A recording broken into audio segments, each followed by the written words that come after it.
A child is expected to make a full recovery after falling out of a fourth-floor window in North Fargo. First responders were called Monday afternoon to the 1100 block of 32nd Avenue North after a child pushed out a screen from a window and fell. Fire officials say there are window guards that you can buy, but you should remember it is not a permanent barrier. There is a fundraiser planned for later this month for a young mother who was shot at a Fargo restaurant. The family of 21-year-old Lucia Garcia says she has significant brain damage due to the lack of oxygen after being gunned down inside Plaza Azteca 2 weeks ago. Her 7-month-old son Dominique was also wounded but is expected to make a full recovery. The gunman led authorities on a high-speed chase in Clay County and then later shot himself. That fundraiser is set for Sunday, June 12th at St. Henry's Catholic Church in Perham.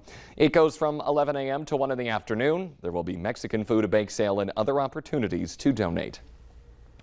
New details are now emerging about a downtown Fargo shooting over the weekend that injured 2 men. Court documents say the suspect says he started shooting to scare off 2 men who attacked him. 21-year-old Angel Millette is charged in Cass County Court with aggravated assault, reckless endangerment, and discharge of a firearm within a city. That shooting happened just after 1 Sunday morning near the VFW downtown.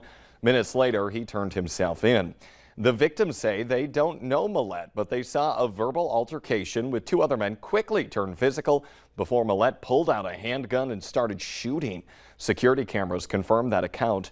29-year-old Antonio Lopez and a 16-year-old boy say they ran in fear for their lives, but they soon fell to the ground with gunshot wounds.